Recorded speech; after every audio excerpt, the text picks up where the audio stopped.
All right, everyone, welcome to the first best of three that I've got going up on this channel, and this one is going to be going up against my buddy Dry. He didn't have any links for me to put down in the description, but I've known the dude for like, geez, probably close to 6-7 years by now. We've done every game together from Fortnite to this now.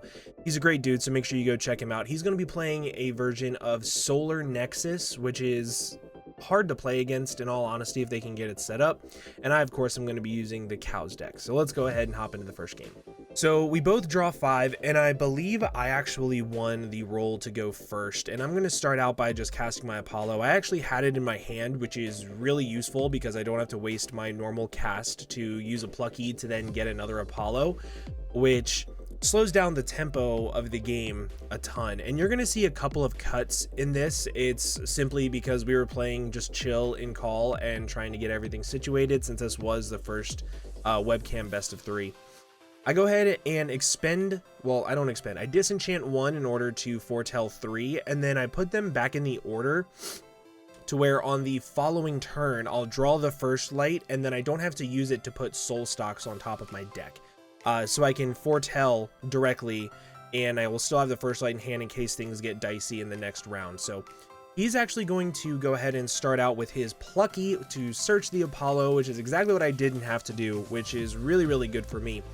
But as you're going to see, whenever he gets his Apollo, he's going to enchant a few more, I believe, than what I do. I usually only enchant 2. He was gonna cut it in 3 ways because that's how I had him do it at the beginning. You're gonna see I usually only enchant 2 to it. He does enchant 2 as well. I thought he enchanted 3, but then he's going to disenchant 1 to foretell 3, and he ends up hitting the golden standard of foretells for Solar Nexus. He gets a Dratara and 2 Lustragon, and he is able to set a back row, so he has a ton of utility going on.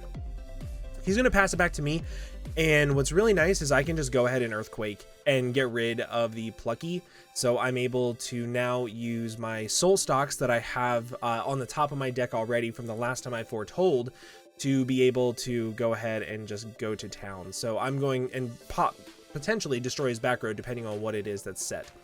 I'm going to foretell 5 because of the Soul Bell's effect, and I'm going to Special Ascend, and I'm actually going to put P-Gleam in my hand, and whenever I put these back, I believe I put them in the order of getting PTA for my next draw, and then something else. I think I did PTA, and then Plucky. But I'm going to use the Special Ascend, and whenever you Special Ascend Soul Stocks, you can enchant 2 from your Underworld back to your field, so I put them directly onto my Apollo, and then I use Soul Stocks' other effect to disenchant 1 to pop the back row. Now, I believe I pop his Apollo to be able to prevent the foretelling shenanigans and to take away his Nexus Bank. So that way, whenever he puts his Dratara down, he doesn't have the 2 spirits just constantly switch back and forth to continuously heal. I then first light this turn, so that way I'm able to put something on the top of my deck for the next draw to be able to go a little bit more in depth. And I'm going to get another Soul Bell, because if I can get 2 cows on the field, then I'm going to be in a great position. I'm going to be in a very, very, very good position, because I can just constantly heal back to my Apollo, disenchant, pop, disenchant, pop, and there will be no back row in the entire world that he'll be able to handle or accomplish in a really good scenario. So I'm going to just leave the one face down and then pass it back to him. He is going to start off by earthquaking of his own and getting rid of my cow, which is unfortunate, but at the same time it could be worse, right? Because I've already popped the Apollo. The chances of him having another Apollo in hand are very, very low. But he's also going to just cast his Dratara into defense mode, and then I believe he just passes it back to me. I don't think he does anything else. You're going to see that there's a little bit of clicking going on to make sure everything's working properly in the recording. And then, yeah, he just passes it back to me. So I go ahead and I draw for turn, and I just go ahead and play my Soul Bell. And then at the same time, I believe I also have another first light in hand, so I'm able to go ahead and stack my deck to put another Soul Stocks right on the top of my deck. And now that I have the soul stocks on the top of my deck, you're going to see the exact same cycle. You're going to see cow and healing and more destruction, which is really, really good for the deck. But we will disenchant 1 to foretell 5 because of Soul Bell. And this foretell is actually not very good for me because I didn't get any back row to stack my deck for the next hand. The only thing I got is an artifact rune of Golden Fleece, which does protect one of my elestrals for a turn, but it doesn't really get me any advantage, if that makes sense. It kind of just goes for it. So at this point, I'm running a little bit low on spirits, so I wanted to get the Dratara out so that way, if at any point in time I'm able to Nexus off my Apollo to potentially pop one, then Nexus, and he's going to actually PTA the cow as I attempted to pop the Dratara, and then I don't remember if he pays it out or not.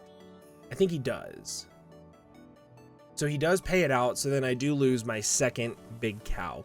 But the good thing is I have an Apollo on the board with three spirits on it, but I've used up 2 of my cows.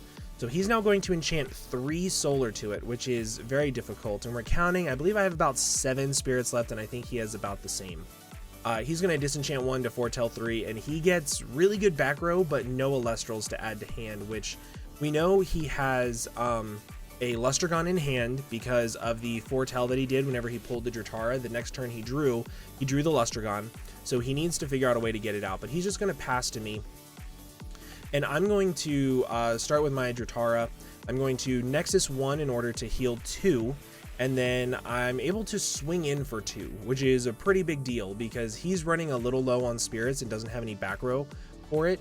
So he's going to just expend the 2 Zaptor. I assume he's running an Astrabbit or 2 in this deck.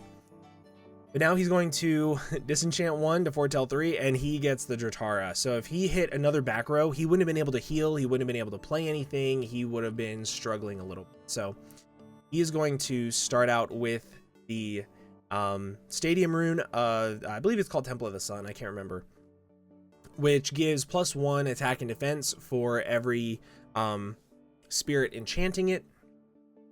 And now we know that one of those is a Gorgon's Gaze because whenever he foretold, he found a Gorgon's Gaze in another PTA. The previous turn, he found the exact same thing. So we know one of those is a Gorgon's Gaze. We don't know which one, but he's going to Nexus. He's going to heal 1, or I'm sorry, he's going to heal 2. And now he's sitting at a beefy 6 defense. And the only thing in my entire deck that can actually swing over that is going to be my Lustragon. But, I don't remember why. Oh, I expended to foretell there after I drew, and then I grabbed the P-Gleam. And now this is where I kind of start to panic a little bit because I've gotten rid of 2 cows. I don't have any more cows in hand. I have only 1 more soul stocks in the deck, and I'm kind of relying on 2 Lustragon. But at the same time, my Dratara is now sitting at 5 defense, so that's a little hard for him to swing over. But I'm going to Nexus 2 to, or I'm going to Nexus 1 to heal 2. And then hopefully we can start to get a little bit of action coming. But I'm going to start out with the small cow. We're going to put it in attack mode. I'm kind of baiting an attack off of something because my face down is a Shield of Achilles. If I'm able to bait out an attack somehow, I'm going to be able to return it to hand and then hopefully get a little bit of momentum going on. But he's going to Nexus, heal 2. He's then going to play his Lustragon. He's going to send into Lustragon for the turn, and the Lustragon effect to Nexus 1 to destroy 1. And this is where he actually is going to pop my back row, which foils a lot of the plan that I had, and now is going to make this a lot more difficult because he's going to pop my Soul Bell, so I have no more little cows at all, and he's going to make me expend 2 for the attack. So my bait didn't work at all, unfortunately. I wish it did because it would have been a lot cooler. I just play 1 face down, and now I do have 2 P-Gleam in hand, which is really good, right? I have 2 P-Gleam. I'm able to cast 1, I'm able to set its attack to 0, but it has 3 spirits on it, so I need to play that math carefully. So I go ahead, I play the P-Gleam, I attach 1. That makes it a 2.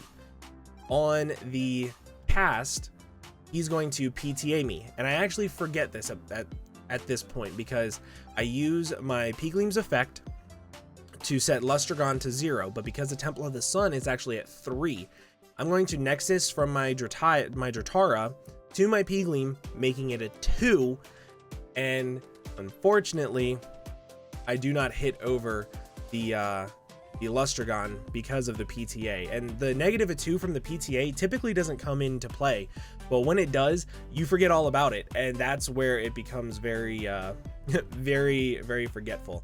But I'm going to go ahead and attach my Golden Fleece that I actually drew. And you can see I'm trying to swing over it, but because of the PTA, I actually forgot about that. So luckily Dry was like, yeah, you cannot attack. So I did play my Golden Fleece, so that way whenever he pays for the price of PTA, my Peegleam does stay on the field because it does have 2 spirits on it, which is helpful. And if I'm able to potentially get out my second Peegleam, set it to 0, Nexus one more time, I can definitely hit over the Lustragon. He's going to flip over the Ambrosia to heal 3, and this is where it kind of starts to go downhill for this round, because now he's getting a lot of spirits back. He has Destruction on board, and if he's able to get out another Dratara, he's actually able to do a lot of work. But if he's able to get out an Exaltus, he's able to do a lot of searching as well. He's going to Nexus from the Temple of the Sun, and I'm going to Gorgon's Gaze that. So the Nexus does still go through, but the destruction effect does not. So you're going to see him going back and forth on it, and we're talking about it. But yeah, the Nexus effect goes through, the destruction effect does not. But now it is unable to attack, which is super helpful. But now it is it's also not going to be sitting at a 4 whenever I play my next Peegleam, as long as he doesn't have a Gorgon's Gaze on the field. So we need to pretty much just pray for no Gorgons, and both of us are running decks that can heal up very reliably, but also have really good back row destruction. So here he's kind of thinking about what he wants to do, and he's going to expend to draw because he can't really cast anything. He can't ascend his Lustragon. He already has his big body out, but I'm going to go ahead and draw for turn. And as you remember, I do have that second Peegleam in my hand, but I'm going to but I'm going to play an Ambrosia first to heal 3. And of course, we get back the cool looking monkeys before we get back the non-cool looking monkeys. So now with us having a little bit more spirits in deck, hopefully we can pull this out a little bit. So I'm going to, I believe here I cast my next Peegleam, and because it receives, I'm going to actually use its effect to set it to 0.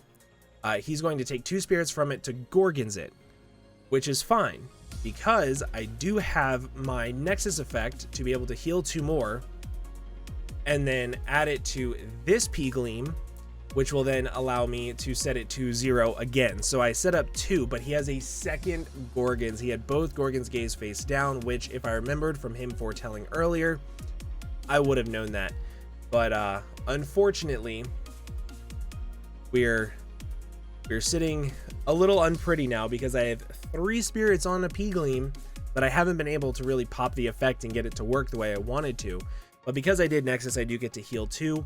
I will play 1 face down, and then no, that's my hand, I'm sorry, and then he will take his turn. But here he is going to play his Exaltus, and this is where it becomes a little bit of a GG, because he's able to Nexus from one to the other to search, and then he's able to Nexus from one to the other to destroy. So as you're going to see, he's going to Nexus to the Lustragon. He's going to destroy the Peegleam with 3 on it. He is then going to Nexus over to the Exaltus, and then he is going to be able to search for something. Now, if you're wondering what Exaltus does, whenever it receives in a Nexus, it is able to search for an ethereal type, I believe is what it is. So he's able to search out whatever he wants, and he's able to get a Dratara. So then he will have 3 Nexus banks on Nexus abilities on the field, which is very, very scary because he can just Nexus 1 spirit back and forth, search a bunch, and then go to town.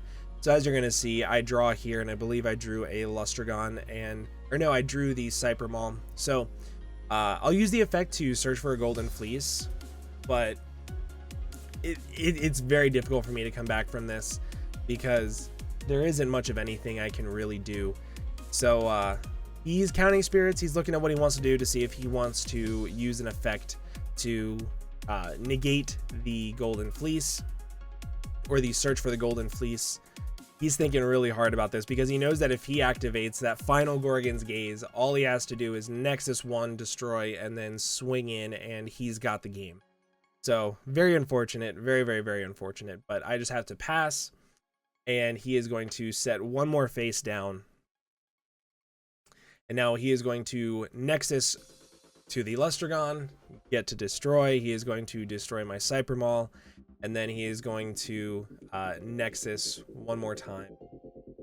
Or he Nexused from the Exaltus, allowing him to search, and then he's able to destroy. And it's looking like a GG's on this first game, unfortunately. But I did learn a lot about his deck, and a lot of his deck is reliant on that back row. So I need to focus more so on destroying the back row, but he's just going to swing in for 4. He doesn't play down the Dratara, which I'm a little surprised about, honestly, because if he did, he just kind of won. But there we go. I'm going to go ahead and just scoop for that game, because I knew that if you played the Ass Rabbit, he got to look at 3, and then he could just Nexus. If you played the Dratara, you could just Nexus and then heal, pop, search, and it would be GG. So we're just going to go ahead and hop right into the second game.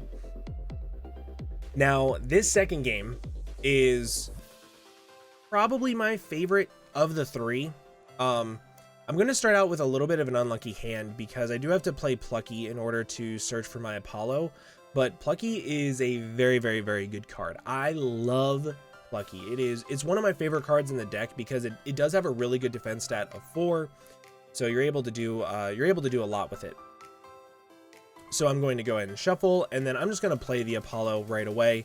And then I'm going to enchant, I believe I enchant 3 to it this time, which I typically don't do. I typically only enchant 2 to it, because with the Soul Stocks effect of being able to heal, I'm like, okay, I'll get more spirits onto it no matter what. I'm not overly worried about it. But he's going to go ahead and start out with his Lumaru, which I'm going to go ahead and just PTA that immediately. I do not want him to be able to take out my Plucky. And I also do not want him to start milling me, because Plucky or Lumaru, whenever it destroys an Elestral, you have to mill the top 3 cards of your deck, and this card relies on you stacking your deck. That is the last thing you want to do, is have to mill. So we're having a little bit more technical difficulties here, but as you're going to see coming up, I do have the small Soul Bell in hand, which is realistically the whole engine of the deck, is making sure you always have a little cow in hand, along with potentially a First Light or something else. But I do actually have the First Light this time, so we're going to go ahead and search for a Soul Stocks, and then we're just going to put that right on the top of the deck. So whenever we foretell 5, we get an immediate special ascend, as well as a healing of 2, a pop. We get a bunch of stuff. And as you can see, his deck is very reliant on the back row. He has 3 back row sets. So this is where kind of the destruction of having really good removal myself has. But he is going to go ahead and Gorgons the Soul Bell. So this is where playing very carefully is important. So because of the effect of Soul Bell being suppressed, I actually don't think I should have looked at 5. I think I should have only looked at 4, but the first 3 cards are the only ones that matter here. So I'm going to actually stack Gorgon's Gaze on the top of the deck, and then put Soul Bell second, so that way whenever I go to foretell, it'll still be at the top of my deck, and I'll get the Gorgon's Gaze off the draw to protect me a little bit in the following turn. But he is actually going to expend to draw, he's going to draw for turn. I forget. Either way, he took his turn very quickly, so I think he just expended to draw, but he's going to Gorgon's Gaze me yet again to nullify the Ascension. But again, I didn't even get an Elestral on the 5, so I couldn't really do anything. But I'm going to do the exact same thing. I'm going to put Soul Stocks on the second card down, so for the following turn, I'll be golden.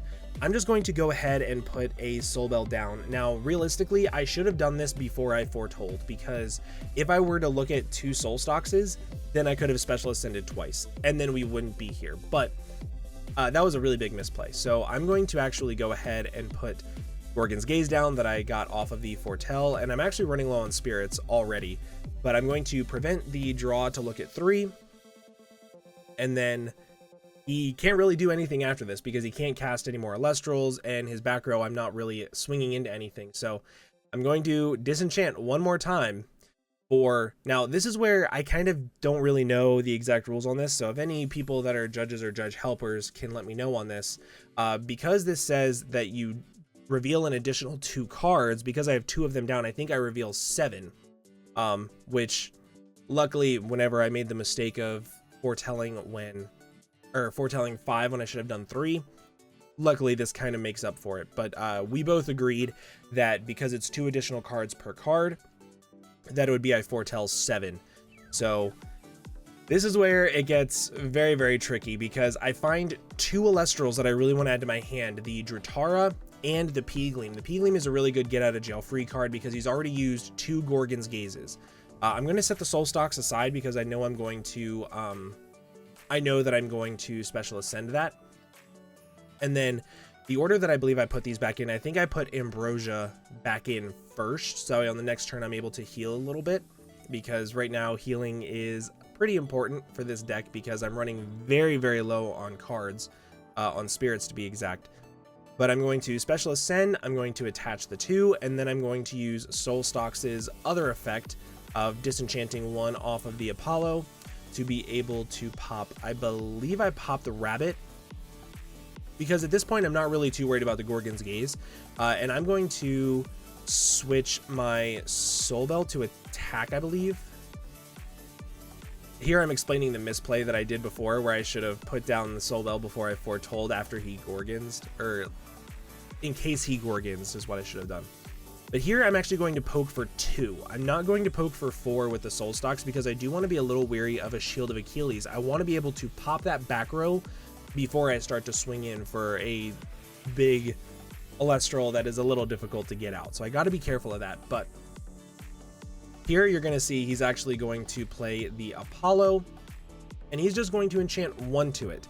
Disenchant immediately to foretell 3, and he gets a Lumaru, which is less than ideal for me. Much less than ideal for me, because that is a 5 and Soul Stocks is a 4, which is a very unfortunate number for Soul Stocks to be whenever it comes to being a 2-cost Elestral. But I don't think it's all lost yet, because I do still have the Peegleam in hand that I pulled before. So even if he forces me to mill 3, which I know what they are, because I foretold them and I kind of stacked them that way, which is where this really hurts, because I know I put the Apollo in the first 3 cards of the deck, so I'm losing my only other Apollo that I have. But as you're going to see, I lose the Ambrosia, the Apollo, and the Cyper Maul, which is less than ideal, to say the least. It's very much less than ideal. And now I'm going to go ahead and First Light, and this is kind of where I can run away with the game if I choose to, but I'm going to First Light the Soul Stocks, and I'm going to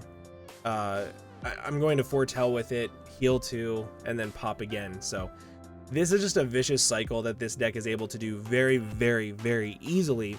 And I mean, you've seen in just these 2 games how consistent it is. So I foretell the 5, I get the Soul Stocks that I just stacked, as well as a Gorgons, a PTA, and a Dratara that I will add to hand. And I believe I actually put them in the order of Gorgons, PTA, First Light back in the deck. But add the Dratara to hand, I will Special Ascend into the Soul Stocks, and as you can see, I'm down to about 6 spirits. I'm running dangerously low on spirits, and then I go ahead and I heal the 2 back to field. And then I can use the Soul Stocks effect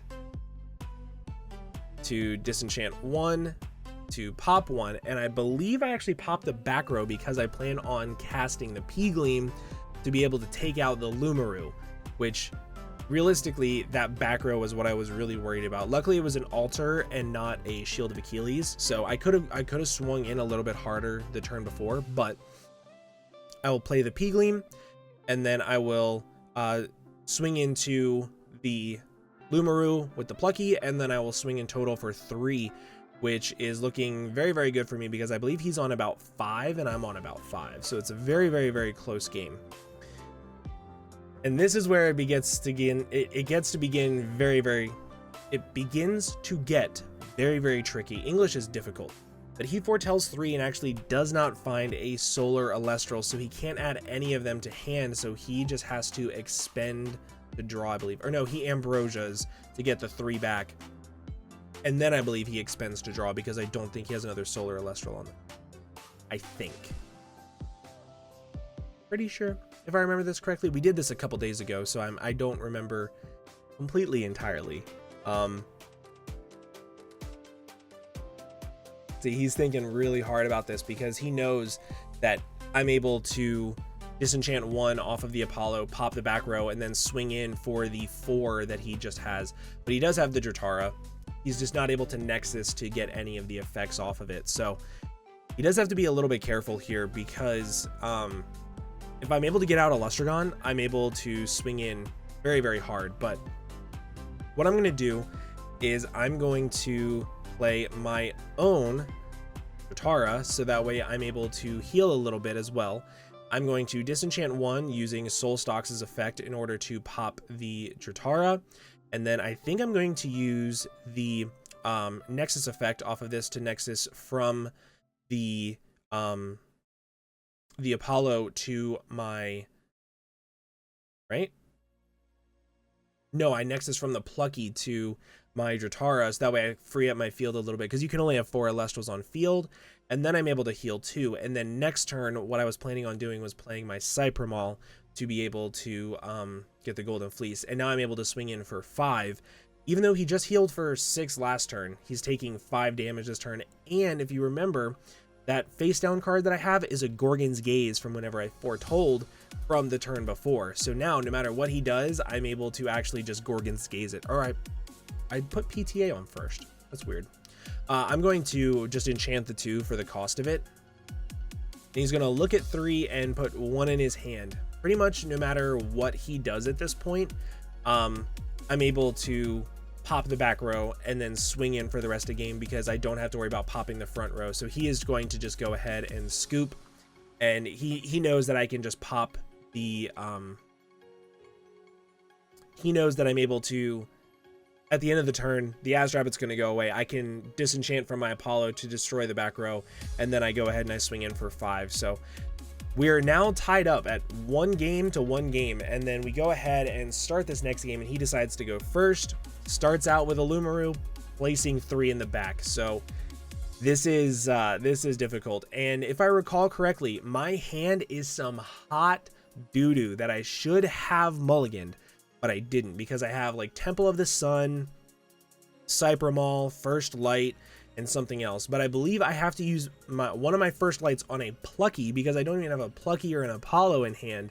So my hand is not looking good. I should have mulliganed this. Like 100%, I should have mulliganed this, but I didn't because I'm dumb. Like you can see, I have a P-Gleam, a Cypremol, had the First Light. Just not a very good hand, but I will go ahead and play the Cypremol to be able to get the Golden Fleece, to have 1 turn of protection that no matter what happens this turn, he has to waste some spirits. And there I point out that every time I play this deck, my 2 Lustragons are always sitting right on top of each other. Every single time I look through the deck, it seems it's always funny. But I go ahead and grab the Golden Fleece, and with this, I'm able to use spirits from either the Underworld or the Spirit deck in order to enchant them. Now, I was reading the card just to make sure it said and or to be able to use both because I only had 1 spirit in the Underworld. So I went ahead, I added 1 to it from that and 1 from the Spirit, and then I went ahead and placed 1 face down. He is going to pay out the cost of PTA, which is good for me because now he's a little bit lower on spirits, but he does get rid of my protection, which is less than ideal because this deck kind of relies on it. Now, the other thing that you might realize is that because I searched for Golden Fleece, I shuffled, and my Plucky is no longer on the top of my deck. So next turn, whenever I go to draw my Plucky, it's not going to be there. And that was a huge misplay. What I should have done was played my Cypher Maul first and then First Light to be able to put something on top of the deck. And as you can see, I drew into the Lustragon, which I was like, no, I was so dumb. But it's not all bad. I'm going for game early. I'm kind of just putting everything on the table. Now, if you recall from the deck builder, Lustragon is kind of like an afterthought in this deck. It's kind of like a, well, I mean, if you can get Lustragon to pop, you can get Lustragon to pop, and that's cool. But as you're going to see, I'm going to Nexus from my temple to my Lustragon in order to pop one of the back row. And I did not swing over because I did not want it to be a Shield of Achilles. That was the actual last thing that I wanted to do. But he's going to place 2 more back row. And then he's going to expend to draw so he can't cast anything. He now has 4 back row. And this is, como se dice, not good. To be 100% honest with you, it is not good. But I finally get the Plucky, and I'm able to search for my Apollo. He's going to PTA my Plucky, fine by me. I don't really need Plucky to stay on the field all that much. All I needed to do is be able to get me my Apollo, so that way I have a Nexus bank for my Lustragon, and so that way I'm able to foretell into my big cow. If I have a Nexus bank, and I have a small cow and a big cow, I'm able to get 2 destroys, I'm able to heal 2 back to my Apollo, and then I can get 2 destroys on the next turn. So I can destroy all the back row very, very easily. So you're going to see I'm here. There was a little bit of a cut because my webcam that I was recording with kind of sort of took a dumpster dive. So that's what we're doing. I'm holding everything on camera so that way you can just see I didn't mess with anything. But I do enchant the 3. And now I'm going to go ahead and disenchant 1 in order to find 3. And luckily for me, I find the little cow and a Gorgons and a big cow. That is the literal best possible thing I could have done. I'm going to go ahead and Nexus from the Plucky to the Lustragon, so that way I don't take anything off the Apollo, and he already PTA'd it. I know it's going away at the end of the turn. I don't care about it anymore. I either use this as for him to expend a spirit, or I use it to be able to take out a key piece. I used this as a time in order to take out the Lumaroo, so that way he can't ascend into his own Lustragon. That's what I was worried about there, because I didn't know what he had in hand. So I didn't want him to be able to ascend into Lustragon. So I took out the Lumaroo. And I know that next turn, I'm going to have 2 pops. He has 2 back row. And I'm going to be able to have a heal effect of 2 onto my Apollo. So I know that if I play my cards right, I'll be able to take out 2 of the back row, the Astrabbit, and then he'll only have 1 back row. I just need to be careful. So he is going to look at the top 3. He is going to place 1 card face down. I'm going to draw for turn, and I place down the Gorgons that I foretold from the turn before.